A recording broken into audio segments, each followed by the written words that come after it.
욥기를 오래 해서 이제 그만 마무리를 하자라는 생각으로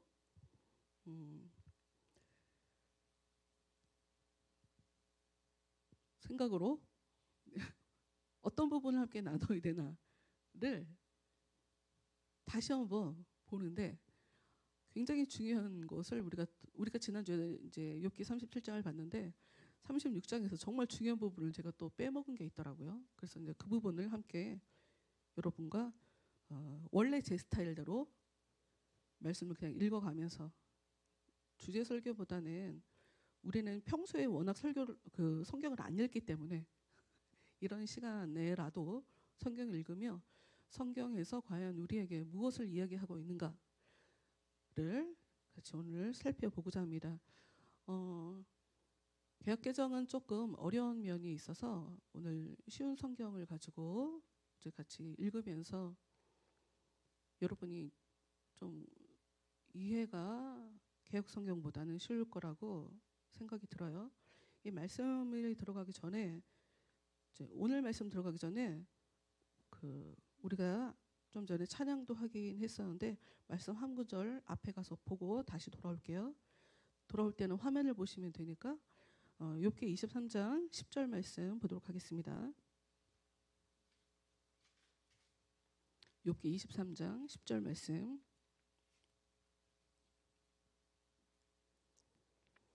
그러나 내가 가는 길을 그가 아시나니 그가 나를 단련하신 후에는 내가 순금같이 되어 나오리라. 순금같이 되어 나오리라. 이것은 욥의 고백입니다. 힘들 때 하나님이 안 보인다. 하나님이 안 보이는데 내가 지금 겪고 있는 이 어려움이 하나님 앞에 의미 있는 것이다. 나의 고난을 통해서 나는 하나님 앞에 정결한 존재가 될 것이다를 믿는 중이에요. 그런데 참 희한하게 이렇게 믿고 있는 욥이 계속 실수를 범하더라는 거죠. 계속 죄를 짓더라는 거예요. 그 이후에 벌어지는 일이 이렇게 믿음의 고백을, 그래서 이걸 가지고 많은 사람들이 삶의 위로를 얻고 아까 찬양에도 한 것처럼 내가 정금같이 나오리라 라고 찬양할 만큼 이렇게 우리에게 계속 반복적으로 은혜를 주는데도 불구하고 정작 이 욥은 이 뒤에 가서 갈수록 더 심한 수위에 말 실수를 하더라. 말로 죄를 짓더라.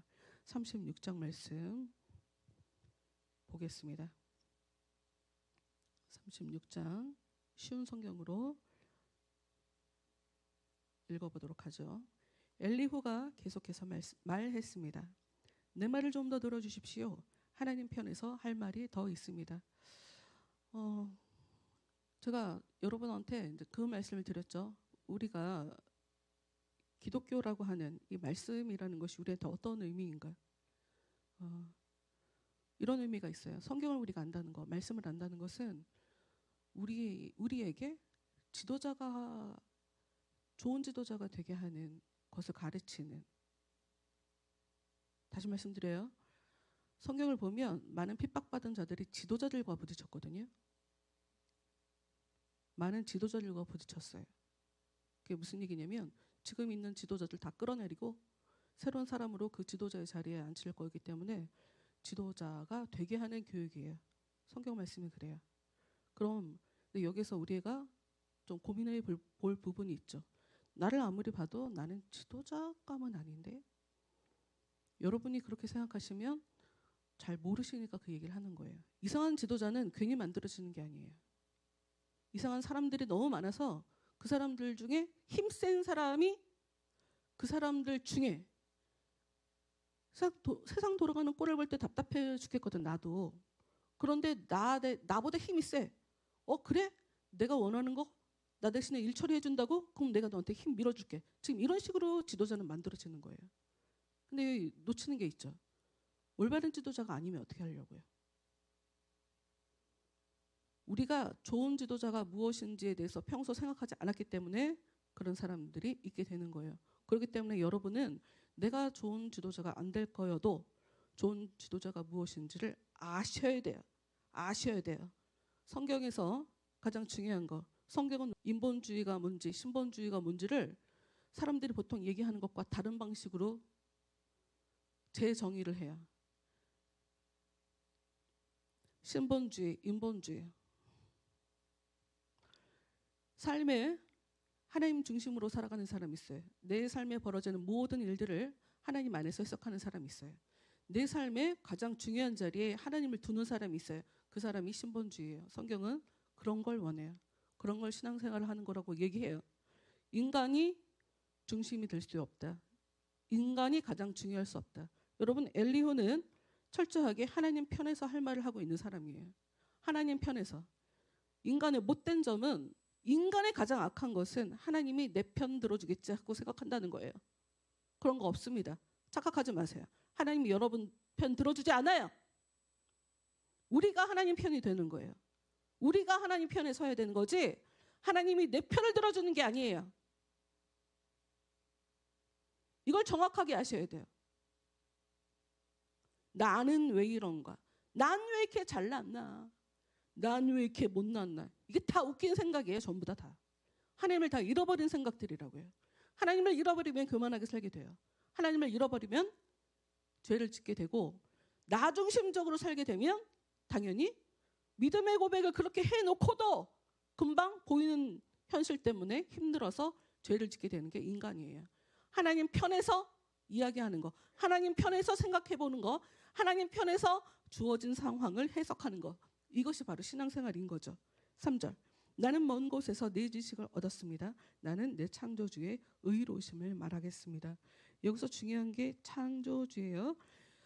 특히나 여기서 몇 번 말씀드렸지만 나는 먼 곳에서 내 지식을 얻었습니다 라고 얘기하는 이 먼 곳은 굉장히 힘들게 내가 뭘 배웠다 뭐 이런 얘기를 하는 것이 아니라 성경에서 얘기하는 하나님이 계신 곳, 그래서 인간이 쉽게 다다를 수 없는 곳을 먼 곳이란 말로 이렇게 상징적으로 표현하고 있다는 것, 이게 무슨 얘기냐면 참 지혜는 하나님이 주시는 거예요. 이걸 아셔야 돼요. 참 지혜는 하나님이 주신 거예요. 제가 요즘 어떤 사람한테 굉장히 좀 화를 낸 적이 있어요. 심하게 화를 낸 적이 있어요. 와이씨, 내가 이렇게 못되게도 얘기하는구나 라고 생각할 정도로. 왜냐하면 저는 이제껏 살면서 화내는 건 나쁜 거다. 왜냐하면 이제 어려서부터 이제 계속적으로 화내는 게 나쁜 거다. 화나는 건 소리 지르는 건 나쁜 거야. 이렇게 계속 이렇게 학습된 것이 있어서 오히려 아이들을 키울 때도 화를 많이 안 냈어요. 큰 소리를 많이 안 냈다고요. 그것 큰 소리도 적절할 때 내야 되고 화도 적절할 때 내야 되고, 그러나 감정을 쏟아버리면 그게 나쁜 것이지, 교육이 필요할 때는 화를 내야 된다는 거 알거든요. 그럼에도 불구하고 저는 화를 내면 안 된다라고 하는 것에 저를 좀 이렇게 묶어놓고 살아가는 편이에요. 내가 힘든 거를 선택하는 편이죠. 그런데 화를 냈어요.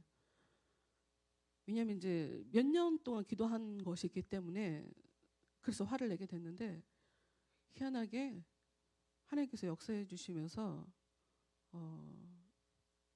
하여튼 놀라운 일이 좀 일어났어요. 하나님의 역사가 일어났어요.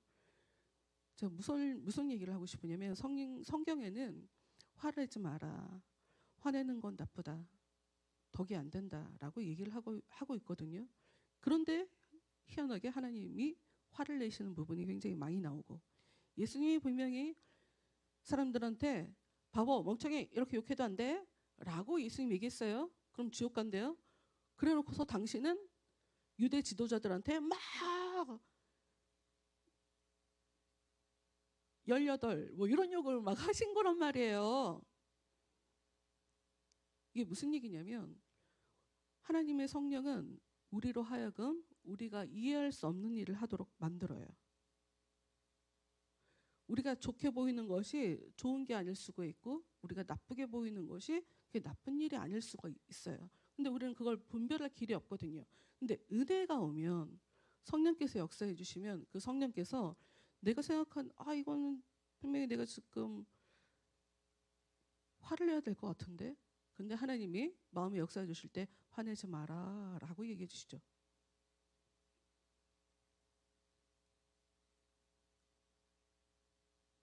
화내면 안 될 것 같은데, 화내는 건 나쁘잖아요. 화를 내야 돼 라고 얘기해 주시죠. 무슨 얘기하고 싶으냐, 여러분, 진정한 지식은 배워서 오는 게 아니에요. 아무리 지식이 있으면 뭐예요? 지혜가 없으면 사람은 살 수가 없어요.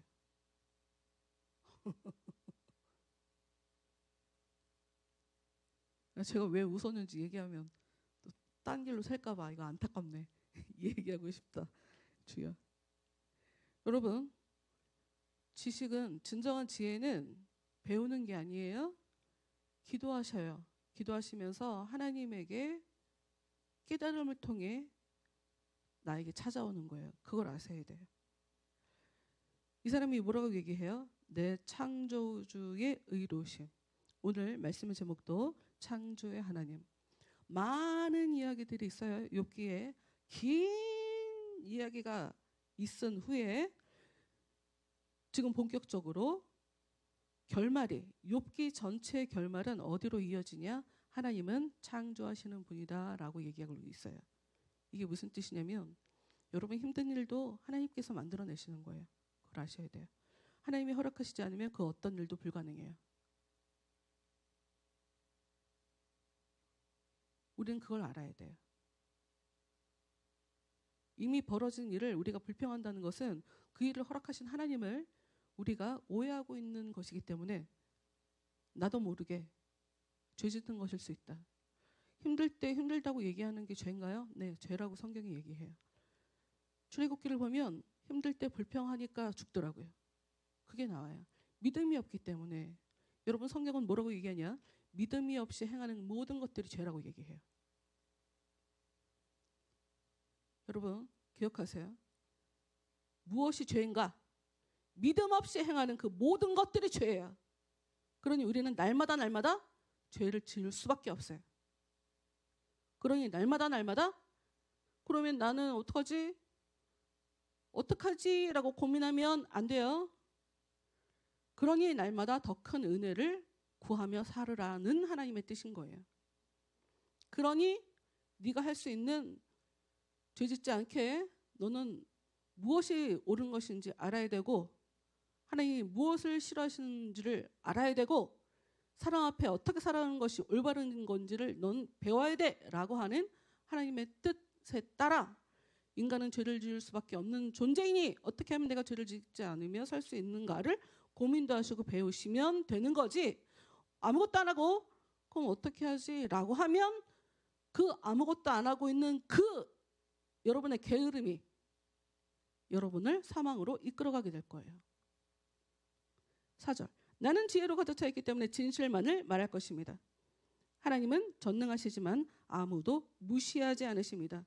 여러분, 하나님 무시하지 않으세요. 근데 우리가 살다 보면 하나님이 나를 무시하나? 이렇게 느낄 때가 있어요. 저는 있었어요.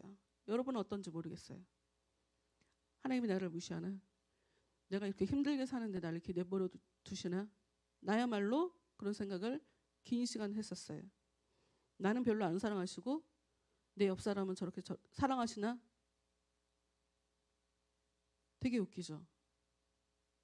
나도 모르게 경쟁하는 거예요. 내 바로 옆에 있는 사람이랑. 하나님이 이 사람만 사랑하는 것 같은 거야. 나는 안 사랑하고. 내가 하나님을 사랑하는지에 대해서는 전혀 생각하지 않으면서 하나님이 나를 무시하시나를 생각한다고요. 그런데 정확하게 아셔야 돼요. 내 편에서 생각하고 내 편에서 해석한다는 게 이게 바로 인본주의고 이게 바로 악이에요. 이게 바로 죄라고요. 하나님 편에서 하나님은 무시하지 않는다라는 생각을, 이 말씀처럼 하나님은 아무도 무시하지 않는다라고 하는 이 말씀을 붙잡고 내 마음에 하나님 나 무시하는 것 같아 라고 느껴질 때 이 나쁜 마음을 물리치셔야 돼요. 나를 이 말씀을 보며 내 마음을 가르쳐야 되는 건 거예요. 내가 가르치지 않으면 남에 의해서 가르침을 받게 되고 하나님에 의해서 책망을 듣게 되는 일이 벌어지죠. 다른 사람들에 의해서 독한 소리를 듣게 만드는 게 또 하나님의 역사하심이죠. 하나님은 전능하시지만 아무도 무시하지 않으십니다. 그분의 힘과 지혜는 무궁무진하지요. 하나님 무엇이라도 하실 수 있어요.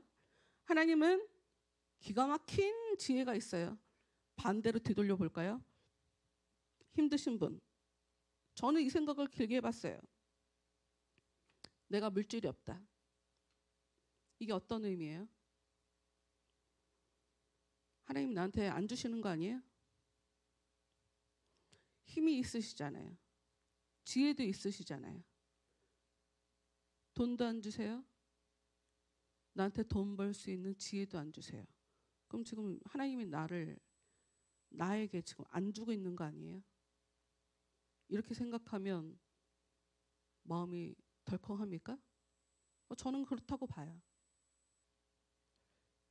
교인을 안 보내주시는 것도 그렇다고 봐요. 내가 감당할 능력이 되면 왜 안 보내주시겠는가? 이 생각이 들어요. 내 문제는, 나의 연약함은 다 내 문제예요. 그럼 내가 어떤 문제가 있는가를 그걸 가지고 계속 치열하게 싸우고 이겨내고 견뎌내고 극복하려고 하는 우리의 노력이 따르면 되는 거죠. 다시 얘기해요. 우리는 쉽게 하나님은 모든 것을 하실 수 있다. 전능하신 나의 주 하나님은 이라고 찬양을 해요. 그래서 찬양할 때 대체 무슨 생각을 하시며 찬양하세요? 나는 지금 전능하신 하나님을 믿고 있는데 나는 못하는 거 투성이야. 대체 내가 뭘 깨달아야 되는 거예요? 이 상황에? 말씀을 준비하면서 어떤 일이 생각이 났었냐면 제가 과거에 이제 그 자궁 쪽에 문제가 있었어요. 통증이 너무 심해갖고 병원을 갔는데 11cm 혹이 있는 거예요. 자궁 안에. 의사 선생님이 깜짝 놀라는 거예요. 사이즈를 이렇게 초음파로 재시면서 환자분 굉장히 너무 힘드셨을 텐데 어떻게 참았냐고 그러시는 거예요. 근데 뭐 제 뱃속에 그 정도 사이즈의 큰 혹이 있을 거라고 생각지도 못했으니까. 그런데 뭐라고 얘기하시냐면 일단 혹은 제거를 해야 되는데 혹을 제거하고 난 이후에 이 통증이 나아질지는 모르겠습니다. 라고 하는 거예요. 근데 이제 그 당시에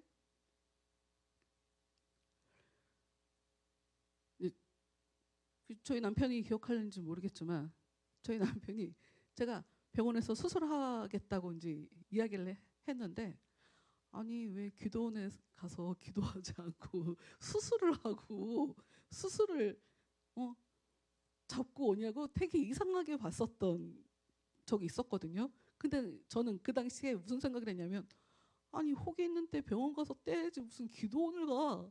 근데 그 생각을 하고 병원에 가서 이제 혹 제거 수술을 받았어요. 근데 아니나 다를까 병원에서 얘기한 대로 혹 제거 수술을 하는 것과 별개로 통증이 잡혀지지가 않는 거예요. 큰 병원 세 군데 다 돌아다니는데 자궁을 그냥 아예 적출을 해야 된대. 그거밖에 방법이 없다는 거예요. 근데 이제 그러고 났는데 이제 그때서야 비로소 제 마음에 아니 내가 하나님을 믿는데 하나님은 능력이 있으신데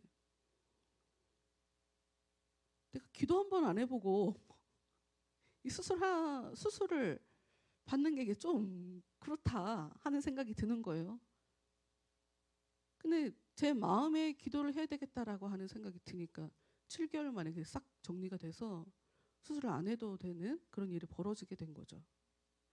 여러분 창조의 하나님은 우리 마음에 그 어떤 소원을 집어넣어 주세요. 창조의 하나님은 우리가 생각할 때 창조의 하나님이라고 얘기하면 없는 것을 있게 해는 보이는 것에 보이는 세계에만 이걸 적용하거든요. 근데 우리 마음의 믿음도 하나님께서 창조하신다는 것을 우리가 좀 알아야 돼요. 우리의 믿음뿐입니까? 우리의 삶에 벌어지는 힘든 일도 하나님께서 이렇게 허락하시는 거예요. 우리 힘든 일 벌어질 때에 제가 몇 번 말씀드렸는데 기도를 하시면 어떤 일이 벌어지냐? 내 마음이 정리가 되거나 상황이 정리가 돼요. 둘 중에 하나는 일이 일어나요. 기도 한번 해보세요. 창조의 하나님을 믿는다는 거 이거 되게 중요해요. 욥은 이미 벌어진 일, 하나님이 그러니까 창조의 하나님이라고 하는 것은 쉽게 이야기할 수 있는 쉽게 단편적으로 한 문장으로 이것이 바로 창조의 하나님을 말하는 겁니다. 라고 한 문장으로 묘사할 수 없어요. 그러니까 길게 몇 장에 걸쳐서 창조의 하나님에 대해서 욥에게 얘기하거든요. 무슨 얘기냐면 우리는 무엇을 만들어내는 존재가 아니에요. 무엇을 만들어낸 하나님이 이미 허락하신 그 상황을 우리는 그냥 사는 것뿐이에요. 다시요. 우리는 하나님께서 이미 버려놓은 상황을 우리는 그냥 살아가는 것뿐이라고요. 우리가 개척해 나가는 게 아니라고요. 정신 차리시라고요.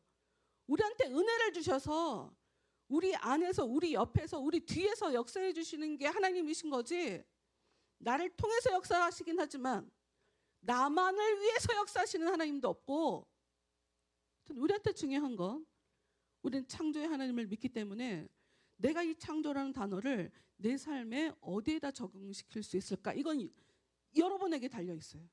여러분이 어떤 부분을 믿어드리느냐에 따라 달라질 수 있어요.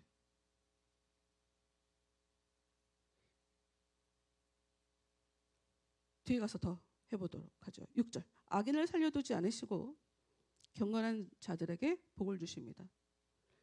여러분 살다 보면 나쁜 사람들 많아요. 성경은 얘기를 하죠. 복수는 네가 하지 마라. 하나님이 해준다. 하나님이 역사해 주시기를 그냥 기도해라. 네 손에 피 묻히지 마라. 이게 성경에 써 있어요. 우리가 답답할 때는 뭐가 답답하냐면 저 악한 사람이 왜 계속 저렇게 역사하는가?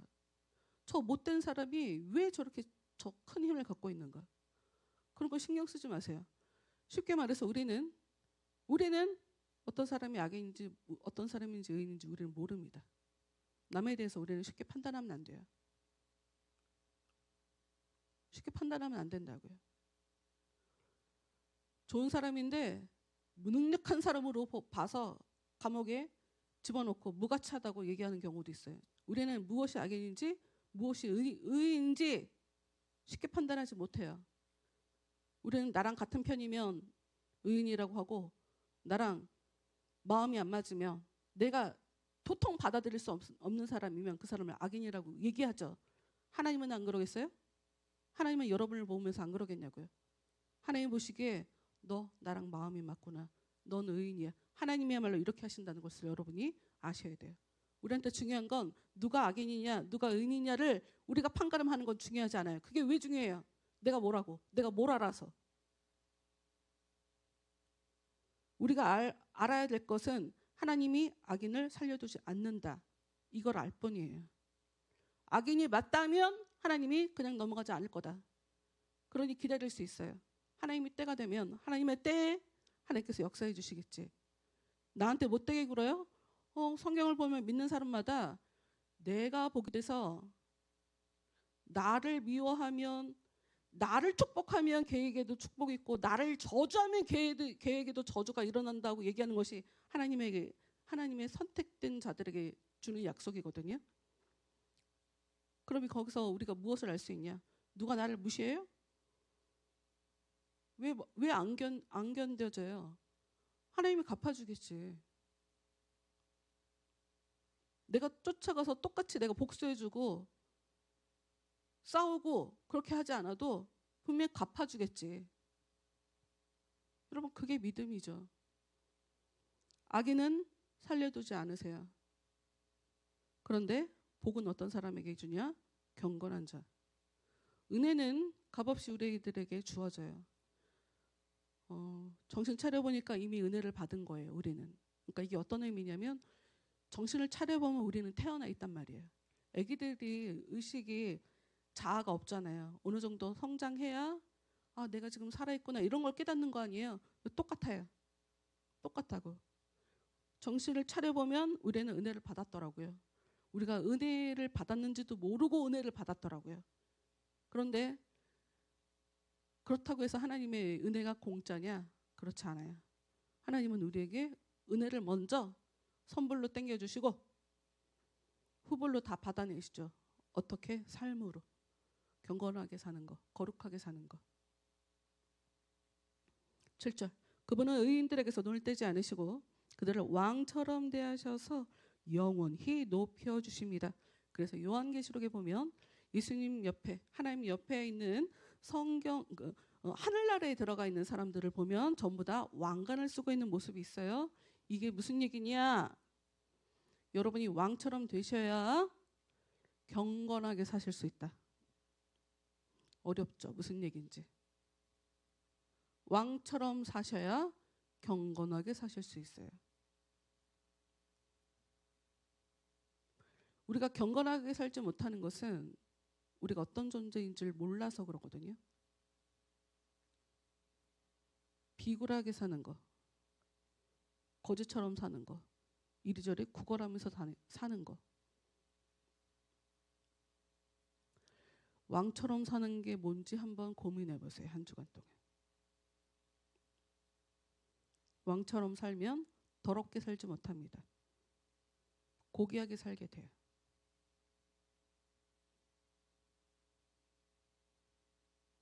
다른 사람들 앞에서 주눅 들지 않아요. 어디 약한 것이 날 건드려. 고민을 한번 해보세요. 이거 설명하면 너무 길어지니까. 8절. 때로는 사람들을 사슬로 묶으시고 고난도 당하게 하십니다. 참 희한하시죠? 왕처럼 대해주시는데 사람들을 사슬로 묶으시고 고난도 당하게 하시다니요. 9절. 그렇게 해서 이유가 있다는 거죠. 그렇게 해서 저들이 한 일을 보이시는데 사슬로 묶고 고난을 당하지 않고는 인간은 내가 평소에 무슨 짓거리를 하는지 모른다는 거죠. 그렇게 해서 저들이 한 일을 보이시는데 곧 자기들이 잘난 체하며 지은 죄를 알게 하시지요. 네, 힘든 일은 우리에게 이렇게 의도치 않게 긍정적인 효과를 가져다 주는 거예요. 어려운 일을 통해서 우리는 내가 얼마나 하나님 앞에 우습게, 얼마나 마귀들 앞에 마귀들이 기쁘도록 살아주고 있는지 깨닫게 되죠. 10절. 그리고 그분은 사람의 귀를 열어서 훈계하시고 악한 일들을 회개하라고 경고하십니다. 여러분, 그럼 지금 어떤 일이 벌어지냐? 9절에서 10절을 보일 때, 8절에서 10절로 연결해 보면 어떤 일이 벌어지냐면 사슬로 묶으시고 고난도 당하게 하십니다. 때로는 사람들을 사슬로 묶으시고 고난도 당하게 하십니다. 라고 써 있으니까 아무 이유 없이 사슬로 묶으시기도 하고 어려운 일도 주시는구나 라고 8절 말씀만 보면 착각할 수 있는데 아니에요. 그 또한 원인이 있는 거예요. 10절. 회개하라고요. 지은 죄가 있기 때문에. 다시 얘기하지만 믿음으로 하지 않은 모든 것들을 성경은 죄라고 얘기해요. 그러면 회개할 게 왜 없어요? 말도 안 되지. 회개할 게 없을 수가 없다고요. 우리는 전부 다 믿음으로 살지 않아요. 매 순간순간 무슨 우리가 믿음으로 살아.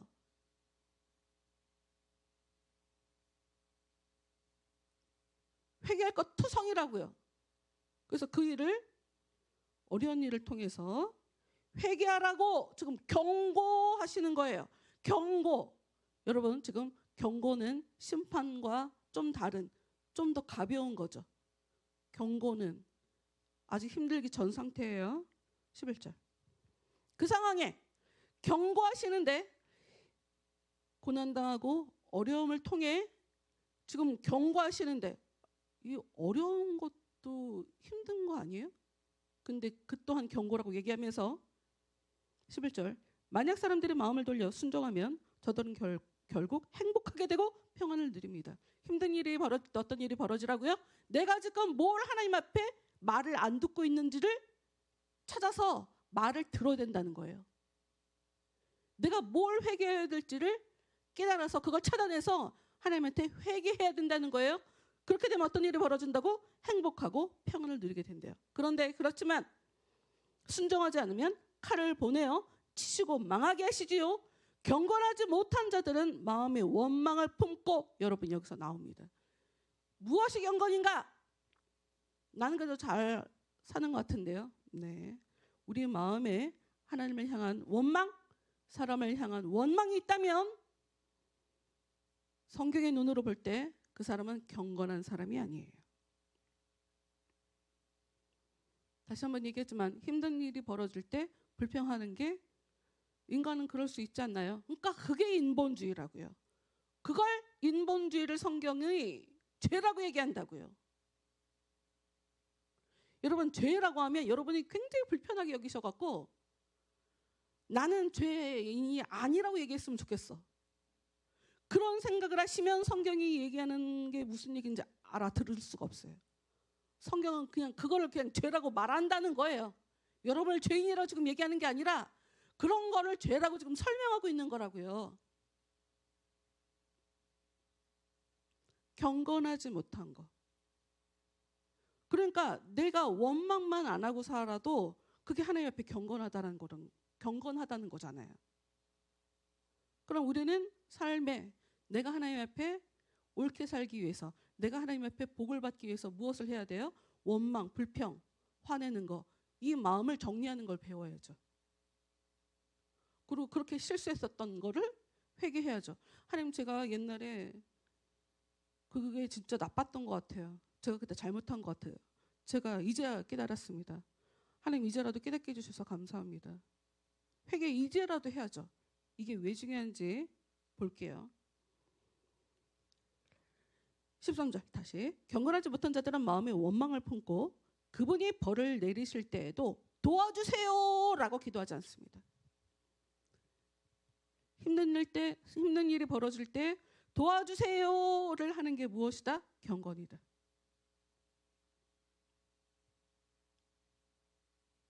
힘든 일이 벌어질 때 도와주세요라고 기도하는 게 무엇이다? 복을 받는 길이다. 도와주세요라고 기도하지 못하는 게 무엇이다? 그게 바로 죄다. 힘든 일이 벌어질 때. 14절. 그런 자들은 어떻게 살게 되나? 부도덕하게 살다가 일찍 죽고 맙니다. 부도덕하게. 힘든 일이 벌어질 때 하나님의 도움을 구하는 자들은 더 이상 그 은혜 때문에 죄짓지 않고 살게 돼요. 이 힘든 일이 내 죄와 관계돼서 지금 벌어진 일이다라는 걸 깨닫기 때문에 그 상황에 은혜를 받아갖고 내가 이 문제를 해결했는데 어떻게 또 죄를 져요? 말도 안 되지. 그런데 도와달라고 얘기하지 않는 사람들은 어떻게 되나? 지금 현재 잘하고 있을지라도 부도덕하게 살게 되는 거예요. 그런 게 인간이야. 그래, 될 대로 되라. 될 대로 되라. 일찍 죽고 맙니다. 15절. 그러나 경건한 자들이 고난당할 때, 이게 중요하죠. 그러나 경건한 자들이 고난당할 때 그분께서 구해주시고 고통당할 때에 귀를 여시지요. 힘든 거 내가 죄지면 쉽게 이 어려움이 없어져요. 내가 사기를 좀 치면 돈은 벌어져. 내가 열받는 거 쫓아가서 내가 싸우고 죽여버리면 내 속은 시원해져. 내 마음 편해지는 거, 쉽게 사는 방법. 이 죄를 짓게 되면 쉽게 살 수 있거든요. 내 마음의 답답함이 쉽게 정리가 돼요. 고난을 당한다. 그래서 경건한 자들이 고난을 당한다는 것은 하나님 앞에 내가 분명히 다른 방법이 있는데도 불구하고, 쉬운 방법이 있는데도 불구하고 그 쉬운 방법이 하나님 앞에 옳은 건 아니잖아. 이러고 생각해서 고난을 당하는 걸 선택하는 사람들을 얘기하는 거예요. 쫓아가서 내 마음대로 막 질러버리면 내 속은 시원질지 모르지만 이게 하나님 앞에 옳은 게 아니잖아.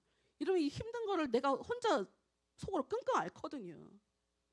그런 걸 하나님께서 지금 잘한다고 얘기하시는 거죠.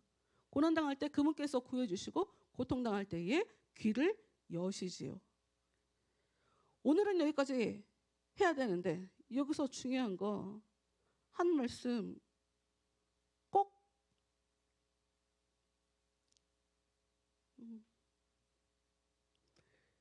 보고 다음 주에 더 하도록 할게요. 17절